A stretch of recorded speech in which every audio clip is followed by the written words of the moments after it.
Y la cotangente en la circunferencia trigonométrica hay que graficar, ahí dejé la tangente, pero puse además la cotangente, y que es la cofunción de la tangente. Bueno, ahí ven la cotangente, ¿ven? Se hace un eje de las cotangentes.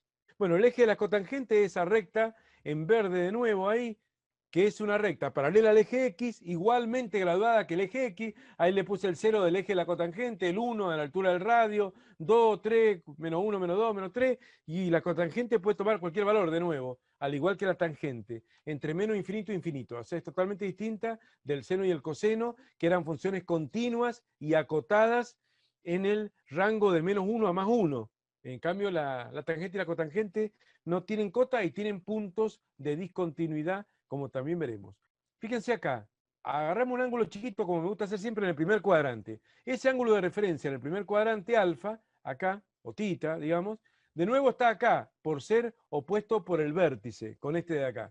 Y esto ya lo sabemos lo que significa, los opuestos por el vértice son iguales, y si le aplico la cotangente a este tita, esto está en el apunte, pero prefiero mostrarlo ahora más dinámicamente con el simulador, pero después está anotado todo en el apunte en papel. Como la tangente es opuesto sobre adyacente, la cotangente es al revés. O sea, la cotangente de un ángulo sería, si vamos a los catetos y demás, al cateto adyacente sobre el cateto opuesto. Entonces, cotangente de tita, cateto adyacente, ahí está, sobre cateto opuesto, que siempre vale 1. Entonces, dividir ese segmento, ese cateto que está marcado como la cotangente, dividido por 1, es lo mismo que nada, y eso prueba que este segmento es la cotangente.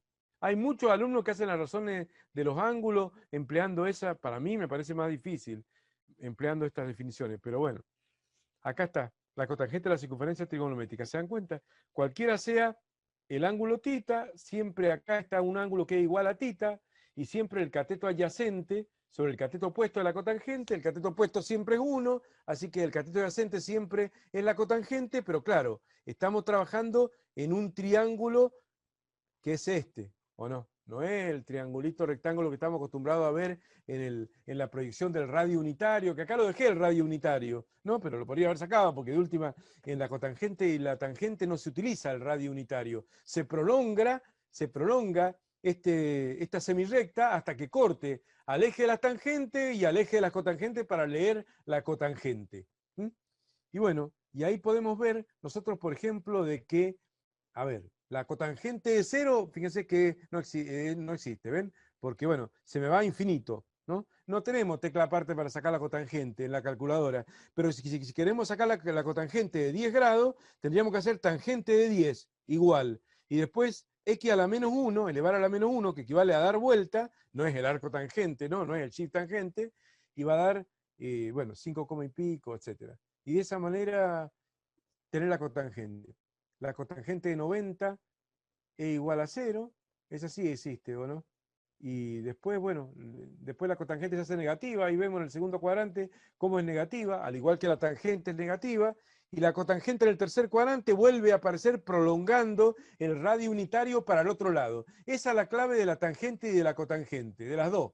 El radio vector unitario, donde termina el alfa, si estoy en el tercer cuadrante, por ejemplo, el radio unitario, no, la semirrecta, hablemos bien, la semirrecta del lado terminal, que sería esta, se prolonga para el otro lado. Lo voy a hacer acá en rojo. Se prolonga para el otro lado hasta que corta al eje de la tangente y la cotangente, y ahí se lee la tangente y la cotangente. Ya está, no da para más esto, para saber nada más, qué sé yo, suma para saber, pero como prácticamente no lo usé en ningún ejercicio este tema, quedó como algo medio opcional, ¿no? Fíjense que acá es positiva la cotangente, acá vuelve a ser negativa la cotangente y la tangente también, y cuando es 45 grados, fíjense que dan las dos 1, ¿ven? Las dos van 1 positivo, la tangente y la cotangente. Y acá, en 135, dan las 2 menos 1.